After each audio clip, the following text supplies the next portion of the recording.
Hello, lovely ladies. Welcome to our guest speaker womb wisdom transmission session of day 4. I'm feeling so excited of today. So I'm just going to invite us firstly just to land and to just have a couple of breaths because there's so much energy moving. And just making sure that we're grounded and present for this transmission. So just go ahead and close your eyes.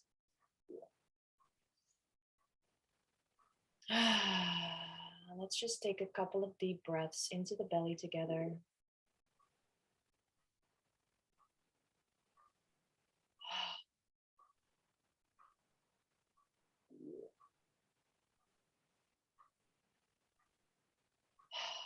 Just tuning into the area of your belly button. This radiant inner sun.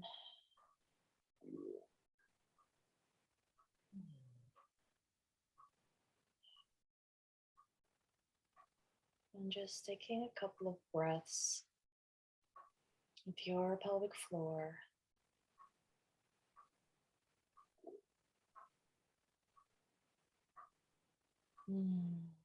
Feeling the energy of the earth beneath us, grounding us.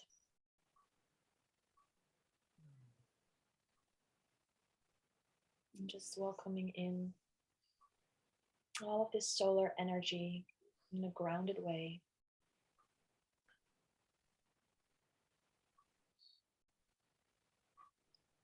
And just feeling ourselves as grounded, open channels right here and now.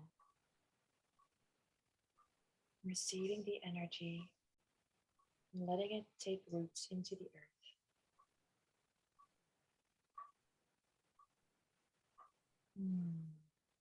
Feeling you sink into your heart. The back of your heart open and relaxed.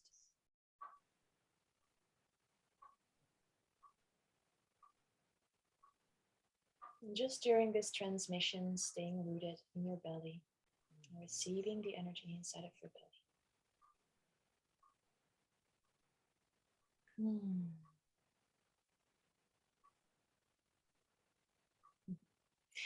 So beautiful ladies, I'm going to introduce you to our beautiful guest today. Her name is Nicole Katzender, and she is an alchemical embodiment mentor, as well as the founder of Womb Bliss, her business around the womb wisdom work. And she's also the founder of the Emrama Mystery College. And I'm really excited because Nicole is in Egypt actually, and she's really grounded there and radiating and working with these energies. So I'm excited for this transmission. Welcome, Nicole. Thank you, Dominique. I'm so happy to be here. So grateful and so excited. Thank you. Yeah. So let's just feel where we want to start.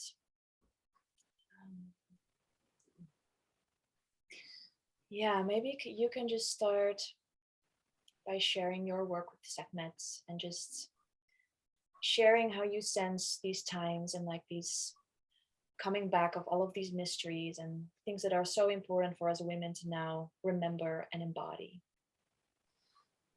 Yes. Well, Sekhmet is really calling her daughters or summoning her priestesses and daughters, like I like to say. For me, I've started working with her in a very gentle way. I wasn't really so aware of the potency of the work, but it's quite interesting because when I've started my womb awakening journey in 2014 with Saren and Azra, we had a very potent meditation, which was the 42 declarations of Ma'at. I don't know if you remember. That was in the 40 days womb awakening journey.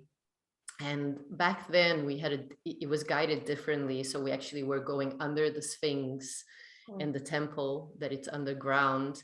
And when I met Ma'at, she called me to Egypt. And it was like, of course, Egypt was, all my life was very present. You know, I remember learning about ancient civilization when I was a child, and that was always very present for me. But, you know, it took till 2014 for actually I've physically come to this land. And it was by the calling of Ma'at. And it's quite interesting because Sekhmet, she's the guardian of Ma'at. So she's the protectress of Ma'at.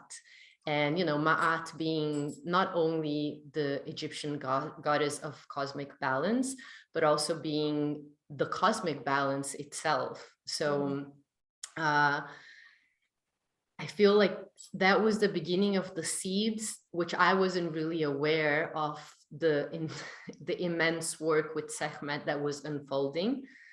And fast forward to maybe 2017 2017, I was approached by a man that works in her temple, in her shrine. She has a shrine in Karnak temple in Luxor, which I was in that temple in 2014, but I didn't find her shrine. I didn't know that she was there. So 2017, this man approached me and started sending me pictures. Of course, he doesn't speak English, but he started sending me pictures of, you know, the Holy of Holies in Karnak, and then started sending me pictures of Sekhmet. And back then I was already somehow working with her, but I didn't have the understanding, you know, of the intensity. Basically, I think she was already somehow initiating me. And and then fast forward to 2019, I came to Egypt with a pilgrimage that I was holding, Awakening the Magdalene Codes. And when we finished the pilgrimage, I went to Karnak temple, because Karnak temple was not part, Luxor was not part of our pilgrimage. But when we finished the pilgrimage, I stayed in Upper Egypt and I went to Karnak temple. And, you know, this man knew I was coming, and I met her. And I don't know if any of, you know, the sisters that are listening have been in Karnak temple. In her shrine, there's a massive statue of her, like 2 meters. It's not black granite. I'm not sure. I don't recall what is the stone, but it's a black statue. And she's like, her essence, her spirit, like she's there. It's like so palpable. Like you walk in, you can, you know, it's like you're in front of Sekhmet, you know. And in ancient Egypt, in ancient Kemet, they used to sculpt this way, you know, like they used to do sculptures, you know, infusing, well, not infusing, but evoking the essence of, you know, the gods and goddesses. And it's quite interesting because there's the shrine of Ptah, which is the consort of Sekhmet, and it's broken. And then next to it, there is like the shrine, the small dark room of Sekhmet, which is very huge, very large statue, which is perfect, intact. And others, I think that probably the book that we talked about before, Nikki, she mentioned, you know, that's the most palpable feeling, like from all the statues there around the world of Sekhmet, you really feel her presence. And what it's also beautiful is that this man was there with me, kind of holding space, being the masculine, you know, grounding, like holding the container. And I had privacy to do whatever I wanted in there. So I've received a transmission. So I was doing sounds, you know, and different chanting, you know, and the man was there with me, you know, crying, in fact, you know, and it was a very potent and very interesting, in deep transmission. And yeah, and then it just continued, you know, and then I didn't know what was going to happen in 2020. I was living in Europe back then, in Hungary. I came back home. A lot of things happened, you know, home, closing of some doors. Actually, after Karnak temple, I came here to Sinai, because that's where I am at the moment, Sinai Peninsula. And Sinai Peninsula has a little bit of a different energy than other parts of Egypt, because it's more, you know, you don't have temples here. There's only one temple here, which is Hathor's temple. Hathor's it's Hathor, but, you know, Sekhmet presence is very strong there as well. So the energy here in Sinai, it's very primal. It's very, you know, there's no, how could I say, you know, when you go to the temples in Egypt, there is many things, you know, there's the distortion and there's all sorts of different energies. Here is very raw and primal. And then we have the Red Sea as well, which holds so many beautiful codes of feminine wisdom. So I came here after, you know, talking about back to 2019, I came here and had also many transmissions of sacred pleasure. And you would see how this actually links very much with Sekhmet mysteries, if I would say. And then went back to Hungary, and then a lot of initiations, you know, and of course, 2020 was a crazy, crazy year for all of us individually. For me individually was like rebirth pretty much every week, you know, and, you know, and then, you know, in the world as well. So by the end, you know, by around October, you know, I was just really feeling, okay, you know, the land was calling me here. And, you know, I made the decision to leave Hungary and come here. And then it's been, you know, a very potent journey of communing with the land. And as we were talking before, you know, Egypt is you know, it's the land of paradoxes. And that's quite interesting because Sekhmet herself, you know, it's very paradoxical as well. She's also known as, you know, the lady of duality, you know, so it's that aspect, you know, that like, you know, as I said, because she's here to bring, you know, balance, cosmic balance, you know, there are that aspect, you know, that she's like fiercey, but yet she's very compassionate, you know, so there is like this different aspects that she brings forward. And yes, maybe I stop here and see if you have anything that you want to ask or share before I continue. Yeah, beautiful. So just for the ladies who were wondering about that book, just to show you, I have read this book, Sekhmet, Transformation in the Belly of the Goddess by Nikki Scully. And this was actually how I met Sekhmet, because I think I also met her during our apprenticeship. Like I read something about her. I felt like, oh, I want to explore that. And then I bought this book. And this was in 2018 in the summer, and I was reading this. And in this book, we go into like meditation. So we're going to the sacred sites of Egypt, and we're going to her places, and then we go into her belly. So this author, she guides us into her belly, that we can really like discompose ourselves and actually recompose ourselves. So like really like this rebirth, like this alchemical soup where we're going into. And it was actually so beautiful because I felt like there was like this initiation inside of my belly, like a return to my core, like this core energy, like this fire. But it's like this balance between that, like that fierceness, and yet that gentle, nourished, you know, protectress.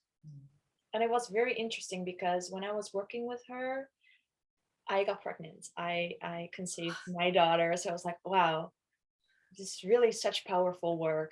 And it feels like she's been with me ever since. And now it's like, I feel it as as an invitation to step up in my leadership and to really come from a new place, you know, like that more holistic, grounded, feminine place. So I feel that there's also a lot of information kind of wanting to come to the surface of these ancient times and what happened in the temples.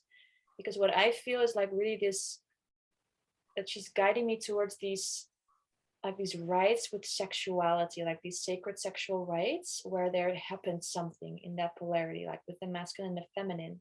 And at some point there happened something that kind of created the world that we're in right now. So I feel like it's very, very important to kind of come back and to feel like, okay, well, what happened there, you know? Yes. Yes, she is an alchemical. So that's the thing. Well, she's an alchemical mysteries. You know, this is my own insights. You know, I didn't read this in any book. She is a womb mysteries goddess, you know, and it's just like you said, it's about this sacred sexual rites that at one point got distorted or went into the shadow. In fact, the way she has also come to me is as, you know, in her triad form. So as a triple goddess, which is Sekhmet, Hathor, and Bastet. And it's quite interesting, you know, because I also didn't read this in the book. This is how it came to me. Then later I read, you know, and came to find out, like Nikki speaks about her this way and other authors. So, but for me, Sekhmet is the crone, Hathor is the mother and queen, and Bastet is the maiden. This is how I perceive, but then yet all three hold the same, you know, all three can hold crone mother, you know, crone mother, queen, and maiden. But, you know, in ancient Egypt, the priestesses, you know, the wisdom and the practices in the priestesses of Hathor or Bastet, there are writings about the kind of practices, you know, the Temple of Feminine Arts and the kind of practices that were, you know, so like were happening there. So Bastet was a lot about, you know, ointments, you know, and like sensual practices, a lot of touch, you know, and then Hathor was, you know, a lot of music and also dance, you know, of course, also healing arts with the hand and everything. But there's nothing written about Sekhmet's temple practices, because it's said, I can't remember which book I read that, because I've done a lot of, you know, research. But there was nothing written. It might have been an article, for example. There's nothing written about the practices that were done in the Sekhmet's temple, because they were so mysterious that, you know, the priestesses, the high priestesses and high priest couldn't speak about it. So I have, you know, of course, through my journey with womb awakening and my experiences, for me, it's very clear that it's very much related of this womb, you know, technologies and mysteries and alchemical womb. And in fact, as we were talking before, you know, myself and Diana Kluth, which is my beloved dragon sister and business partner in Rahma Mystery College, we've been working together since 2020 with Sekhmet and holding, you know, containers for that work, particularly in the Lion's Gate. And forgot what I was going to say. Yeah, exactly. So on the 22nd, we held we began a journey, a 42 days online journey. We call Sekhmet Circle within the feminine mystery, but this is a deeper immersion where actually we meet 3 times during this 42 days journey. And, you know, we meet in this container where actually we are guiding the sisters that are called to be part, but there's so much wisdom that it's coming forward through each sister. And one of the confirmations that I had from some of the transmissions and insights that I've been receiving is that, you know, as I was reading for you before, through your healing, so speaking about, you know, the women, and my focus here is women because I haven't really expanded this work for men yet. You know, the focus has been to women, but through your healing, beloved daughter, she says, and through your courage and strength to step forward and to do this alchemical healing, particularly related to sexuality and all the traumas and the wounds that we might have experienced in this lifetime, but also that we might have experienced in past lives, or we might have inherited from our ancestors. The shadows of ancient Kemet are slowly transmuting. And then again, I'm reading what I wrote. As you, beloved daughters, alchemize your shadows, your pains, your wounds, and your traumas. So that's a very important key, that, you know, we find that courage, you know, to find the voice to speak of the unspoken, because sometimes it's unspoken, certain things that women have been through in this life and past lives, you know, or for that matter, during the time of ancient Kemet. So we can't alchemize if we don't acknowledge that, you know, and this is very serious and deep and profound work. And then of course, Sekhmet can show up in a little, well, I wouldn't say she can show up, because I had a sister here actually telling me, someone who is, you know, has experience with Egypt because she was married to an Egyptian and journey here many times. And she said, you know, Sekhmet, it's not, you know, it's not like Isis, you know, she will not, you know, embrace you in the swan wings in a gentle way. But it's like you said, Dominique, she's compassionate and gentle as well. But the work with her, it's like boom, boom, boom. It's like you said, you're like rebirthing, you know, and rebirthing. And, you know, it's like, it's that sacred flame that it's gentle, but it does melt away and burn away all that it's not in alignment with the true essence, your true essence. And then I will add, maybe prior to 2020, it was more gentle, but now there's, you know, I don't want to say there is no time, but there is no space for, you know, it's like, okay, you commit to it. Okay, boom, this is my personal experience. Boom, boom, boom, you know, and it's like, okay, you know, like, but at the same time, the reward or the expansion when there's that very big contraction, when you know, and you go in those deep shadow places or those difficult places, then when you expand, it's just a very potent expansion, you know, and then this expansion comes with our radiance, and you know, this feminine radiance that can and will rebirth the world, you know. So and then I just share this, continuing this aspect of the shadows, right? How we are alchemizing the shadows. That also, in another transmission, I received the understanding that there are so much in the Red Sea. So there are, I remember once doing a meditation to connect with the entity of my business, so womb bliss in that case, you know, and it was a guided meditation with a amazing woman, and it was to connect. This was in 2020, so I was still in Hungary, to connect with the entity of my business.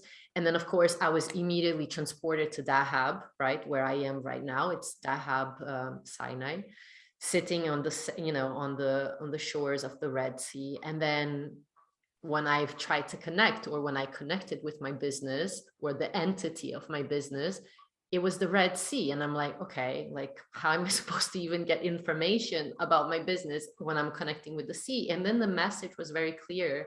You know, there are ancient mysteries that need to be revived here. You know, I don't remember exactly how we went, but something like this.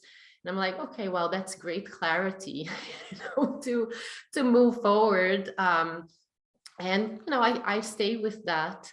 And then now fasting forward, spending the past year and a half, 10 meters from the Red Sea, and going pretty much, you know, almost every day. And of course, winter here is cold, but having this communion with the sea, which started in 2014, 2015, in my first year, my first apprenticeship with Saren and Azra.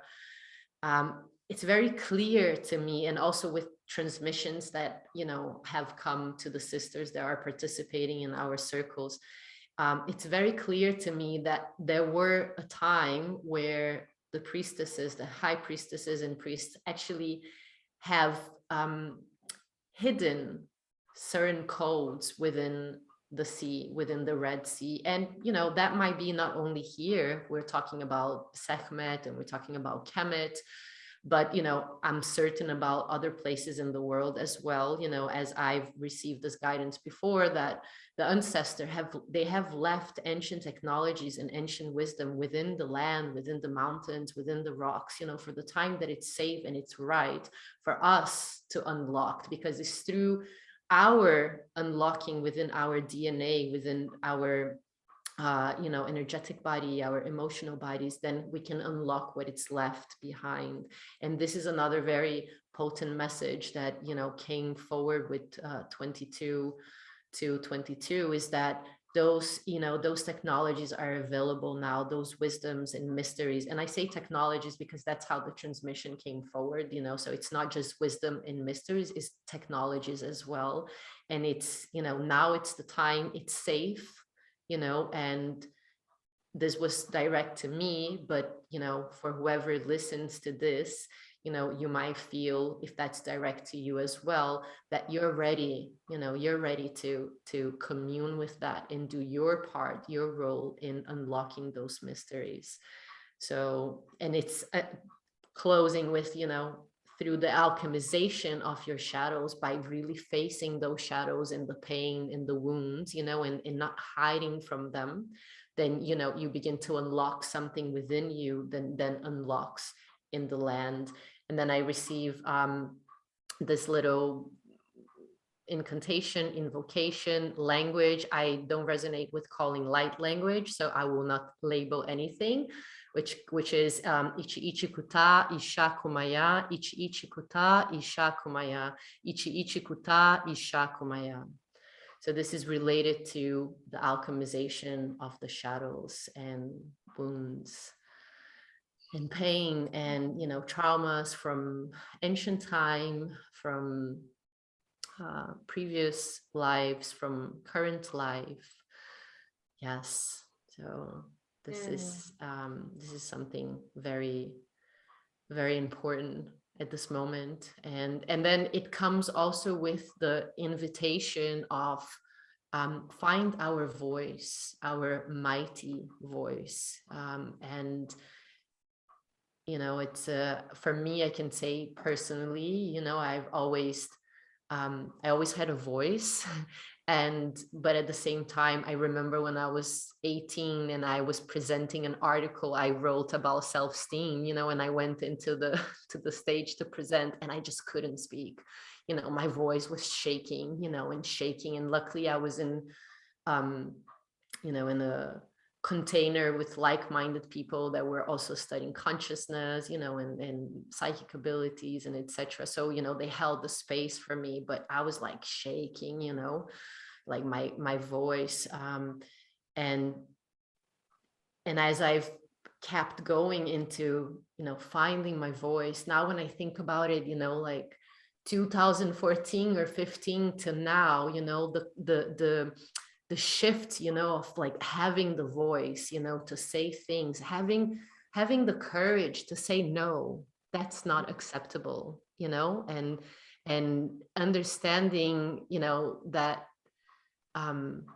by saying no, it's an act of self-love, and I don't need to say yes, and this is something that it's also very important. And again, I've mentioned to you, Dominique, before, I'm menstruating. Today is my first day of my menstruation. So I warn you that I might be too liminal because it's not, I wouldn't plan this talk in my menstruation day, but it just happened.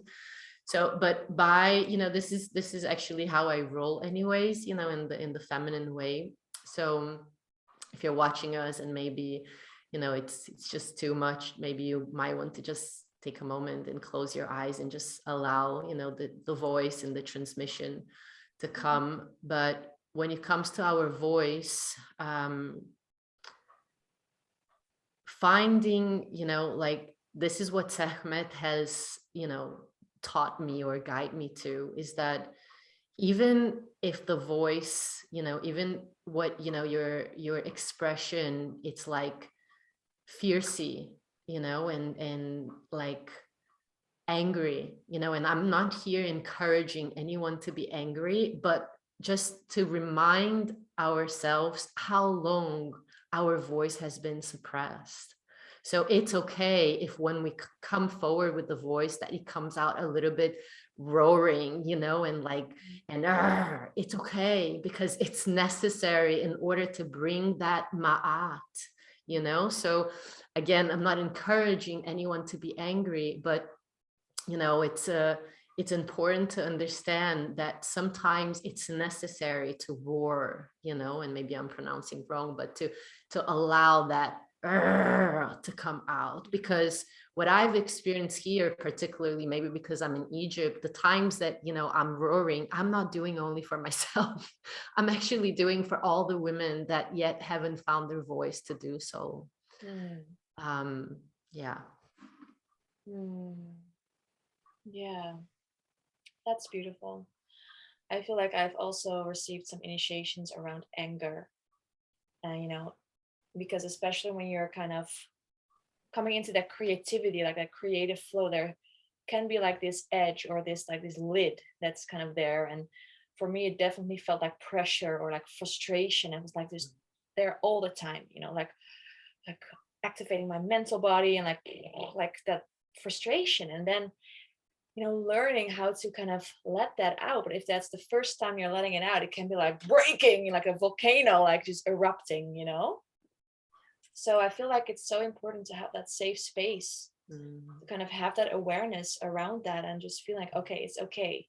I can give you tools, you know, try this and try to see how it wants to move, and just speak your truth and just start speaking, you know, just have the intention, just speak, and just allow kind of the information to come forth and to start flowing out. Even if you do it just for yourself, you know, like, so, and I love how you said about the frustration, because for example, you know, technology is something that frustrates me a lot.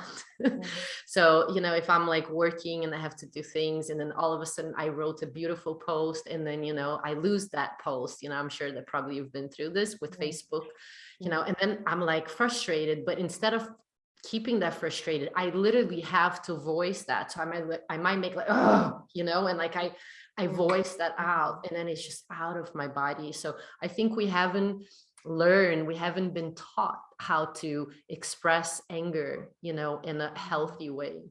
And this is why I said, you know, I'm not encouraging anyone to go out and be angry, but I am encouraging everyone to find your voice. And in a container, you know, maybe you need some support to find that voice, you know, to be in a more safe and balanced way, but to find ways, you know, maybe, you know, hold the pillow and like scream, you know, or you know, do some sounding. And I love also what you said about the volcano, because I was actually thinking about this when you begin to speak.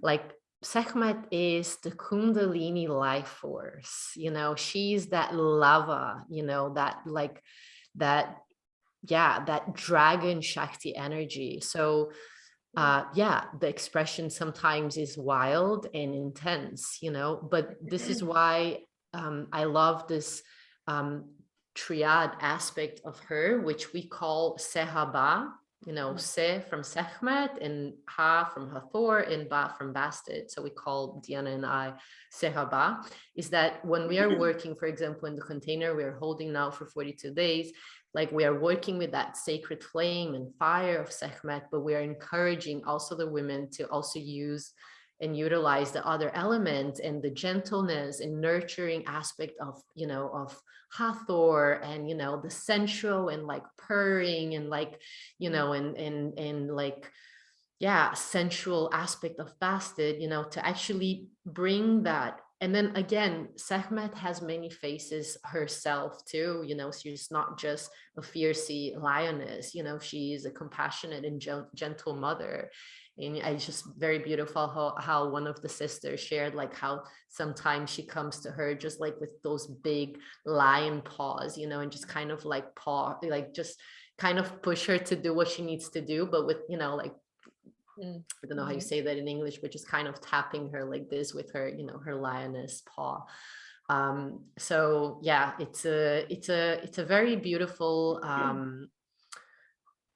beautiful thing. But for the moment that we are living, you know, for for what's going on in the world right now, yes, the fiercy, the, you know, the sacred rage, the you know, the positive aggression, you know, the sacred anger, it's very, very important, because this is how we come into this, you know, alchemizing those shadows, you know, and bringing forward you know, the true essence of the solar radiance feminine.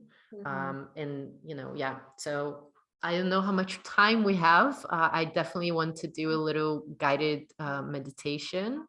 So I think maybe it's time to move forward. Yeah, definitely. Yeah. Yeah. Okay.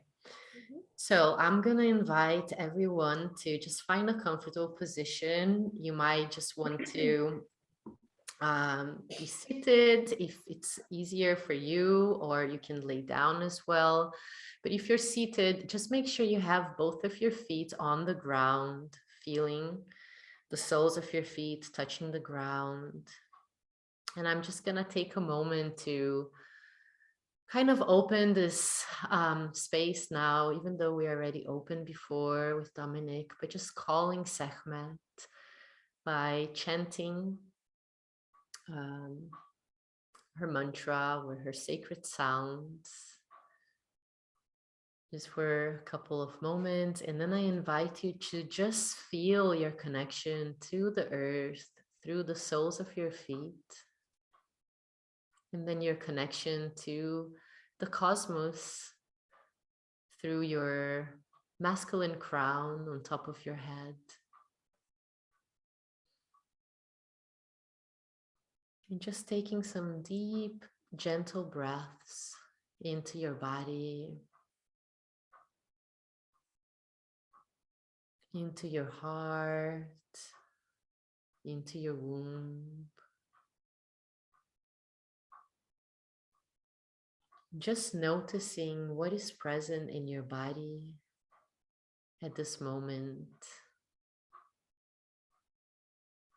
As you continue to breathe and feel the connection to the ground below you and the sky above you, as I just chant her mantra, which you're welcome to chant with me if you feel called. The mantra is Sa, Sechem, Sahu.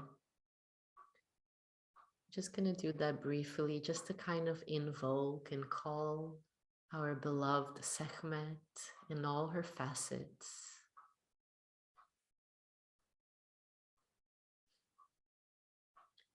Sa, Sechem, Sahu.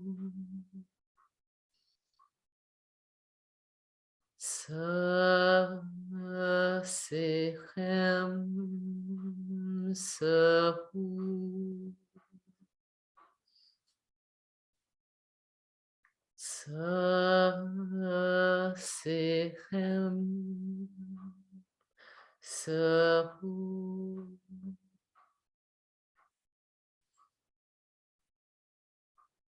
So as you continue to breathe gently, now bringing your awareness to your pelvis, your yoni, your womb, and just feeling the reverberation of those sounds in your body.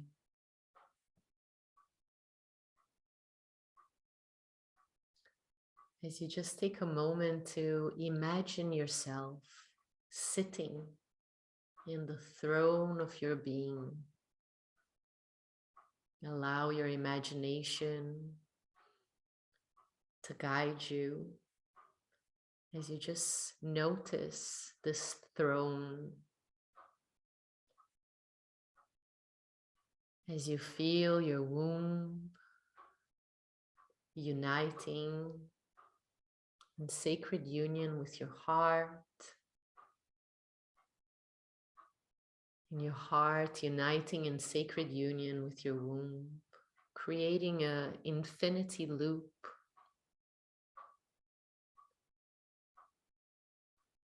that you might breathe into, and feeling that throne and witnessing the elements that are present in this throne, and how you feel to sit in this throne. Imagine that Sekhmet is beside you. She might gently whisper in your ears a guidance, a gift, a prayer.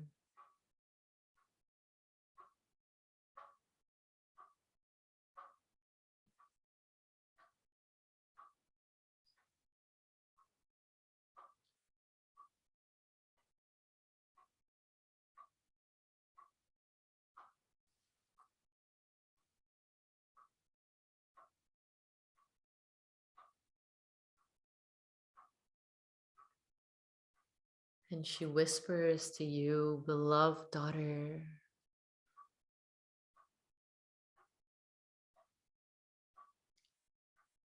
I invite you to drink from the golden elixir, the plasmatic rays of cosmic magnetism, inundating your being with celestial codes, solar rays, anchored in your central nature of your body, grounded in your bliss with a roll, releasing the old as you expand your radiance and illuminate. So as you sit in this throne of your being, received all the codes and messages that Sekhmet has to share with you today.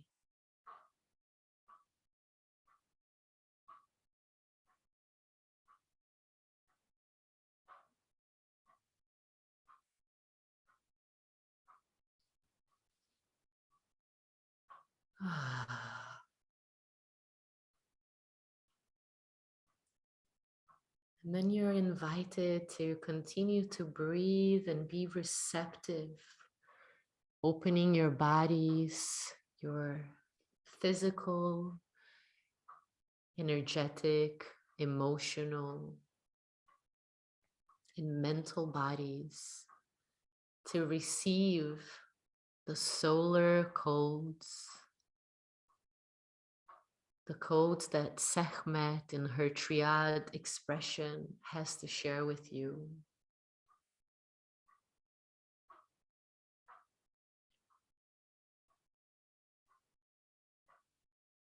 Ichi ichi kuta isha kumaya. Ichi ichi kuta isha kumaya. Ichi ichi kuta isha kumaya.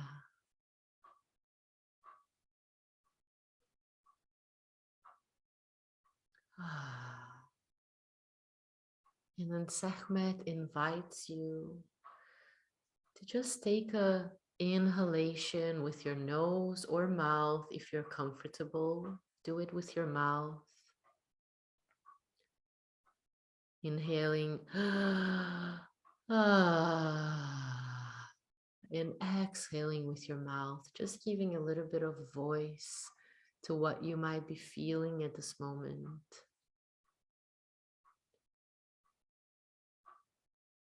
So we're going to do it together. And if you're not comfortable to inhale with your mouth, you can do it with your nose. And then on the exhale, just give it a little try to breathe out through your mouth, just with a gentle or a more loud sound. So we do this for a minute or so with presence and awareness into the throne of your being, the heart and womb union.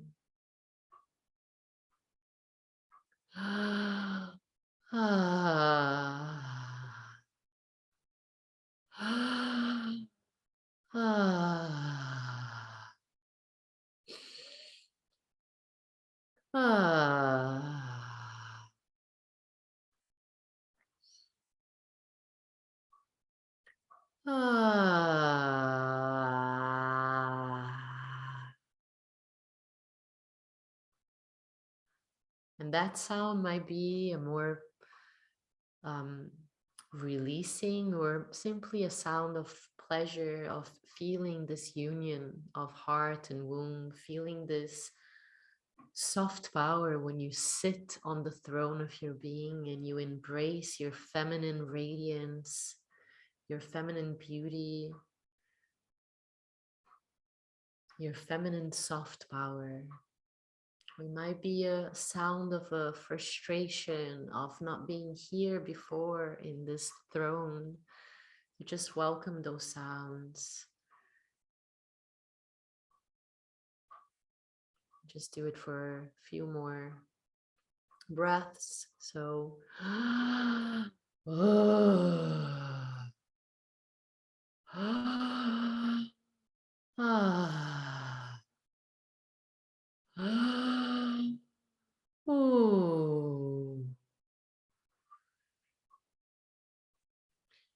And now just coming back to a gentle breath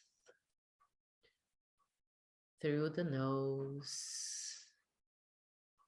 And as you inhale, feel your belly rising, feel the air rising from your womb down to your solar plexus, expanding your chest, your rib cage.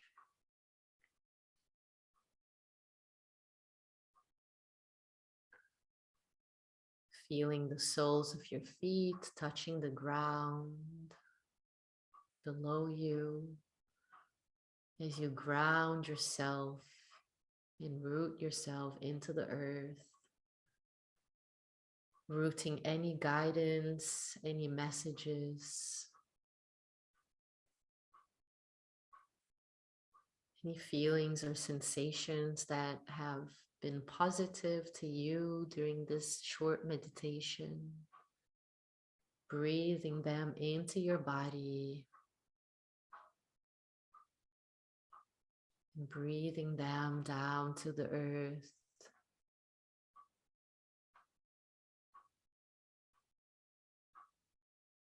And just taking a moment to honor any emotions, any feelings, any messages that you might have received.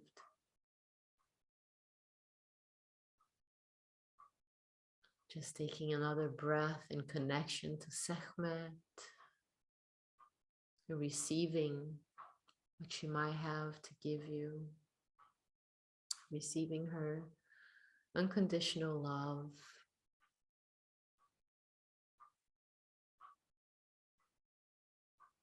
and her guidance for you to continue this journey of remembering and reclaiming and resurrecting your feminine alchemical essence.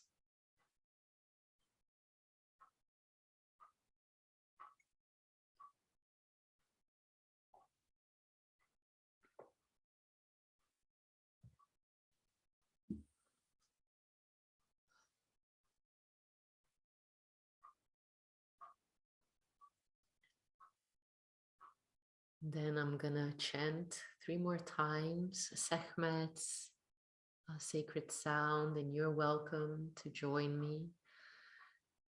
Just reminding you that the sounds are Sa, Sechem, Sahu, which means the divine breath reminds me of my soft power and my divinity, and my feminine radiance. Sa, Sechem, Sahu, Sa, Sechem, Sahu, Sa, Sechem, Sahu. We just take another moment to feel the reverberation of your voice and my voice and the voice of Sekhmet in your body.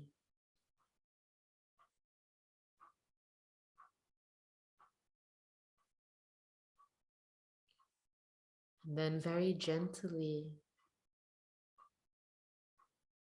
taking your time,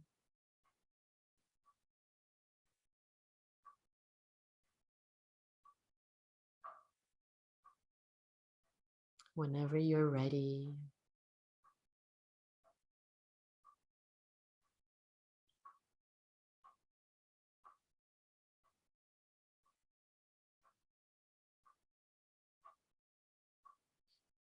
you might gently wiggle your toes and fingers.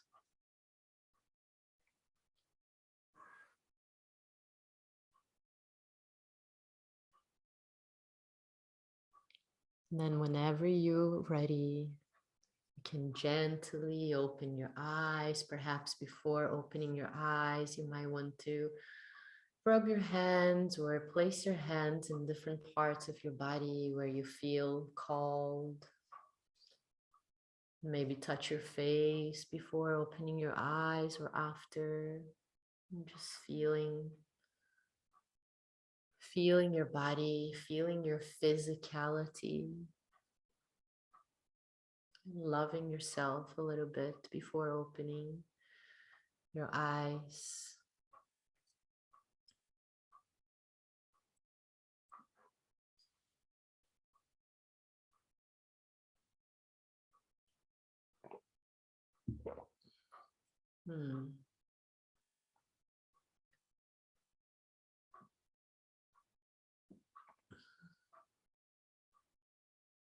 Yes, if you have some water or some tea handy, maybe have a sip.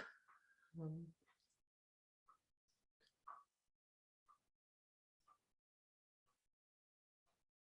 hmm.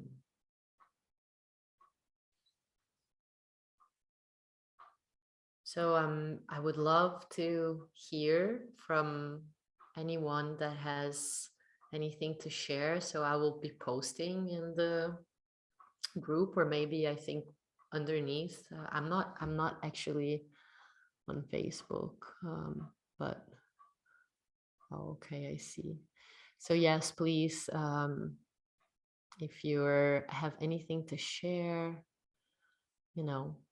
later or now, I'll definitely check there and respond. And the beauty of what Sekhmet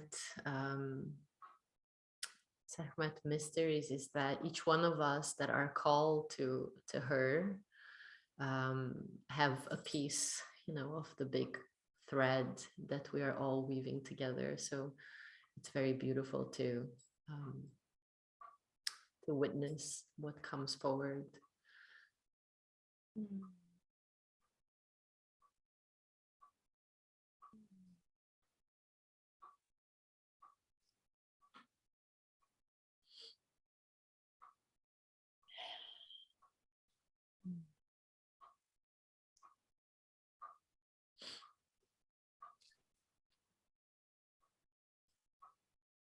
And then I'll also be sharing about this mantra or sacred sound,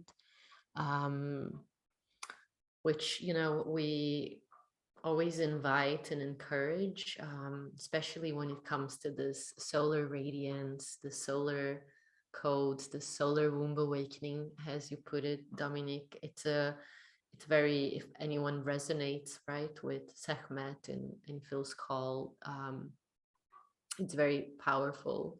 So that's something that you can add on your daily practice and size the life force energy, that feminine Shakti that comes into the body at conception and continues to animate the physical body. It's the breath of life. And then Sechem, it's the power, which is the rising Kundalini that animates the spirit body. And Sechem, it's what opens the doors to our spiritual consciousness. And then Sahu, it's our spiritual body, which is one of the many bodies in ancient Egyptian cosmology. And it's like the one that Sekhmet help us to awaken entirely. And the way we like to describe it's this aspect of embodying our divinity. So Sahu being that it's, this aspect that helps us to in the flesh, embody the potentiality, the aspect, the divine aspect within us. So it's a very potent mantra.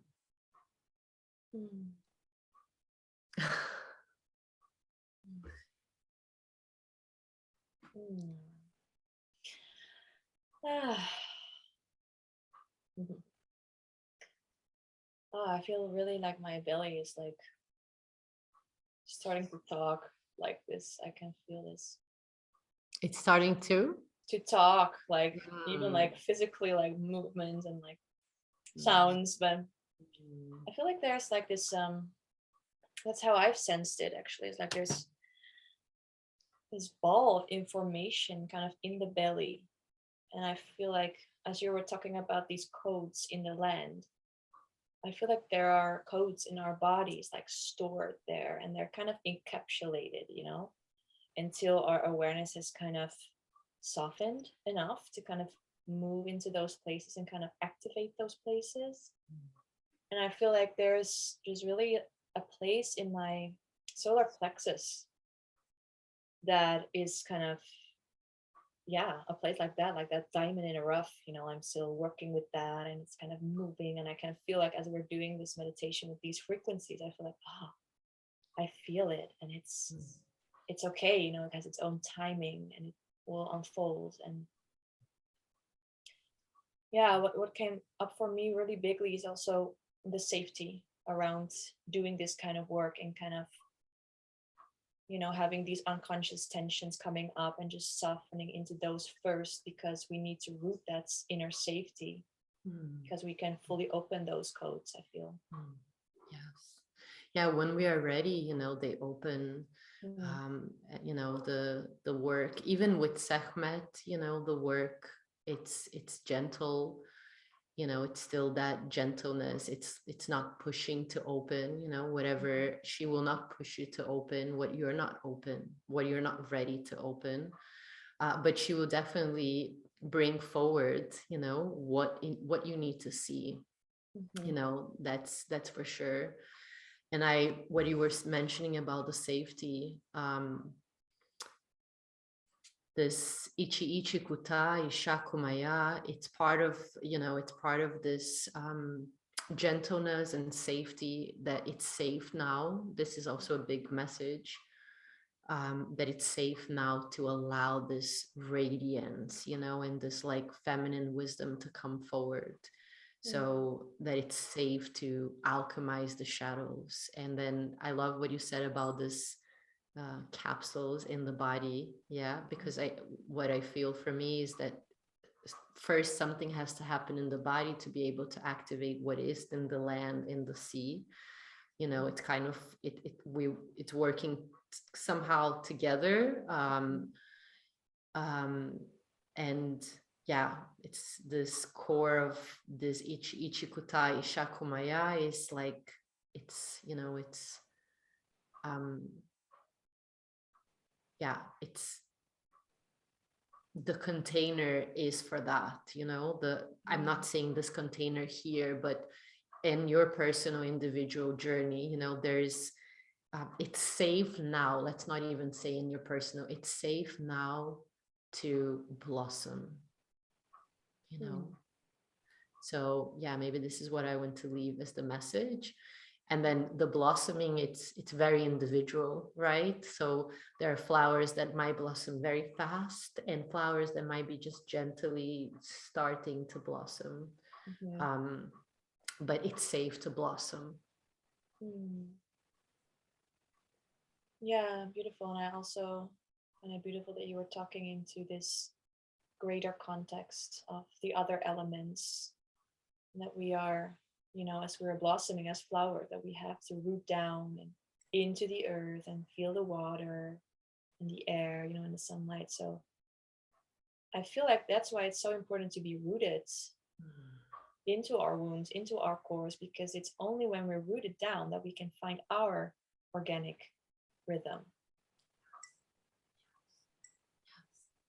Yes, indeed. And one last thing that I was also thinking to share earlier is that in another transmission vision I received, it was the word I've been using recently, which is anking. So you know the ankh, right? The Egyptian ankh or ankh. Don't know the exactly pronunciation in English, but anking means that, receiving, anchoring, and then broadcasting. So just imagining, our bodies as this ankh that receives, let's say the solar codes, Mhm. or the Sekhmet codes, or the codes of the wind and the water and the land, of our ancestors, of the elemental beings. So we receive and we anchor, we ground that in the earth, because that's extremely important, and we are to ground. We are not to, ascend and just be in the, floating.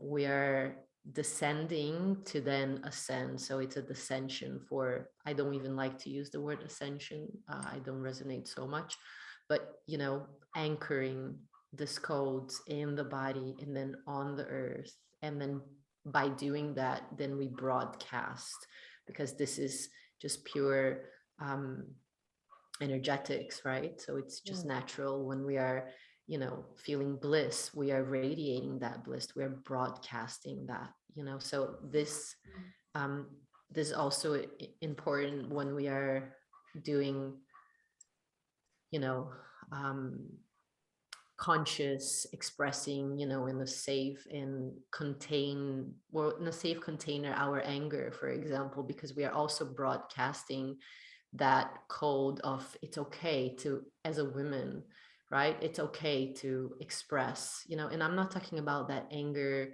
that you're angry with your boyfriend because of this and that, it's a little bit different. It's a sacred rage. It's a little bit different kind of anger, but it's that's also important, because when I find my voice and I actually broadcast that, I weave that back into the fabric, the feminine tapestry, and that becomes available, and not becomes available, but that's there in that fabric. So whoever, it's any woman that it's ready to also find her voice, then we're all weaving this beautiful tapestry. So it's safe to bloom, it's safe to blossom. Yes. Yes, that's so good to feel. And I feel that as we are connecting into this frequency together, like, as women, that we can also anchor that safety and kind of help each other to feel that inner safety, and to open that, and to not look externally anymore to create that safety and kind of, compromise our energy for that, but to just be in that safety of that women's field and coming down, so that there's such an important remembrance also in that field. Yes. Thank you, Nicole.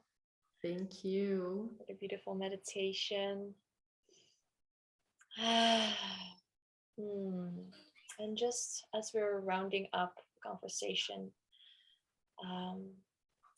you already shared. Is there anything specific you want to share or say, or how women can find you if they want to know more about you?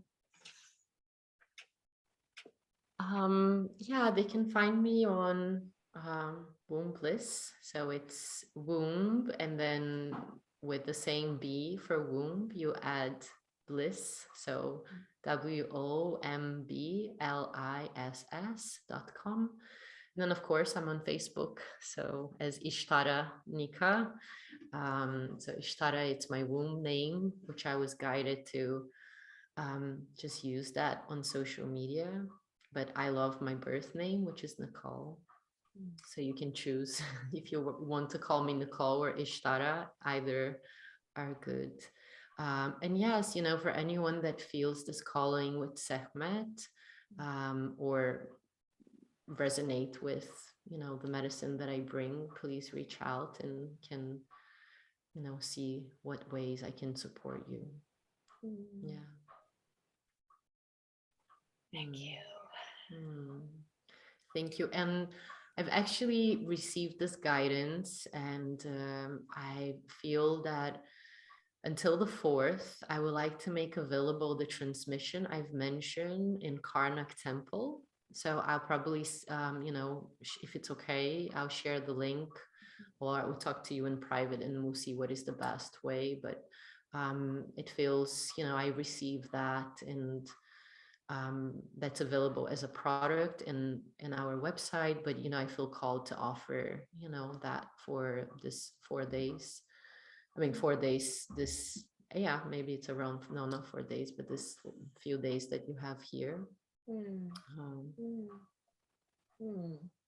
Beautiful, yes. All right, beautiful ladies. Thank you so much for being here, and thank you for journeying with us on this day 4.